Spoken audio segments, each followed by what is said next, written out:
So I am so excited to tell you all that I found the solution to her screaming. I couldn't be happier. I am over the moon. It's worked. She has, well, from day dot, she stopped screaming. So as you know, we went out to South Africa. While we were there, Sean's family suggested that we took Ariadne to see a baby chiropractor. I was a bit unsure, but I got to the point where I thought, I'm going to try anything. I was so desperate to find an answer for her. She was screaming every night for 5-6 hours straight. There was nothing we can do. Everyone kept telling us it was normal every time I took her to the GP. I even took her back to the hospital, to the health visitors. Everyone just said, yeah, it's normal. She'll grow out of it. No one really looked at her or took her seriously.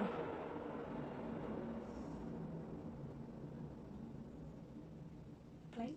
So we went to this baby chiropractor. We told her all of her screaming, explained what had been going on when it started, and she just said, can I look in her mouth? And I said, yeah, absolutely, please do. She looked in her mouth and said that she had a tongue and lip tie.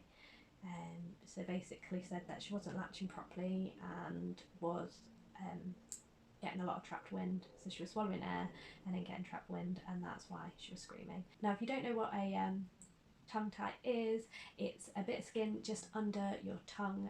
It holds your tongue in your mouth, and it's literally, if you lift up your tongue, you can probably feel like a bit of skin. If that overgrows, then it can cause issues. Also, your lip tie is just under your top lip here. It connects your lip down to your gum. The problem is, if that overgrows, then you can't lift your lip up, and obviously if you can't lift your lip up, you can't get that good latch. That is why I thought it was better when she was on bottles, because the latch was a bit better on the bottle. Some of the symptoms that she had that linked her to having a tongue tie is when she was crying, they said that her tongue was like a U shape and that it should be flat. So it was cupping, and they were saying that's an indication that there's a tongue tie there and she can't get the tongue flat to the roof of her mouth.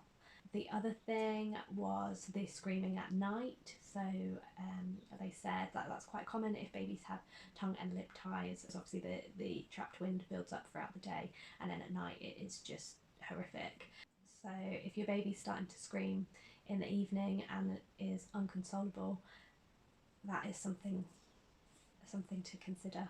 Literally from the moment she had it done, she fed better, and they told us that night that she might be a bit fussy while everything's healing, like a little angel, absolute angel. So she's asleep now by 7 o'clock every night.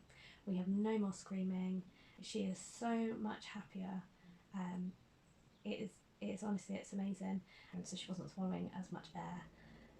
So yeah, I'm really, really annoyed that the NHS missed it. It's really annoying. And I knew she was in pain. I knew it, and I just think that proves that mother's instinct. Mum's always right.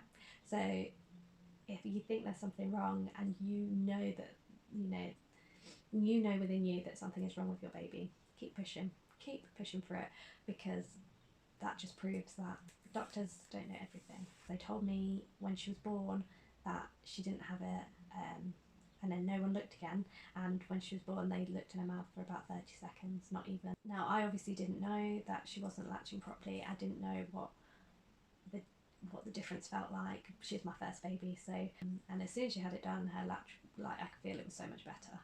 Now, the only problem is that if your baby is 6 months or older, they don't like to cut tongue and lip ties because they don't heal as well.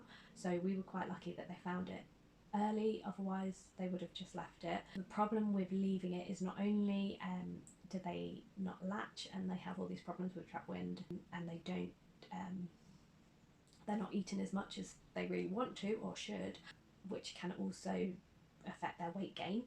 It can also lead to speech impairments and difficulties later on in life. So, which means you might have to look at speech therapy and things like that. So it really annoys me that they don't double check these things, because I know the NHS is struggling, but it will save them a lot of money just to check for tongue and lip ties and cut them when babies are little, rather than wait until they're older and have to fund speech therapy and orthodontics and sleep problems. It just seems crazy.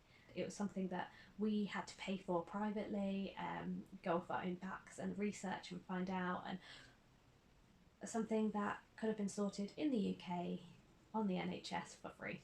Yeah, I wasn't overly happy. But the main thing is now that she is happy, she's healthy, she's feeding better, she's putting on weight, yeah, it's just amazing, and I couldn't ask for anything more. So that's why I really wanted to just spread awareness of tongue and lip ties, and just even if it can help, one other person that is going through these problems, I'd be so happy. I'd be so happy. So the procedure was really quick, really simple. They just cut the skin in both places, and it was done, over with 30 seconds later. And I couldn't believe it. Yeah, something so simple and so quick. Now, I did find out that tongue and lip ties are on the rise at the minute. They think it's linked to the folic acid that pregnant women take during pregnancy. So the folic acid is actually to stop cleft lips from happening in babies, but high amounts of folic acid causes the juice to overgrow, which cause tongue and lip ties. So I don't really know what the answer is to that, because you don't want a cleft palate, but you don't want tongue ties. So, but it's better to have a tongue tie than it is for a cleft palate. It's a lot easier to fix a tongue tie. So because it's on the rise, I just think it's something that they should be checking more than once if you're having issues. So even if they've said that your child doesn't have a tongue or lip tie and you're having issues, I would just go back and get them to double check, because it saves so much stress and issues. We were told that because she wasn't vomiting and she was putting on some weight, that they weren't bothered. So thanks again, everyone. So that was my little update for you all. I hope that it can help some people out there, and I hope that you stay tuned and see what else I get up to along the way in my life with a newborn. And so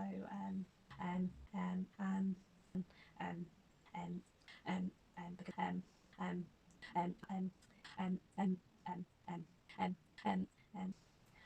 so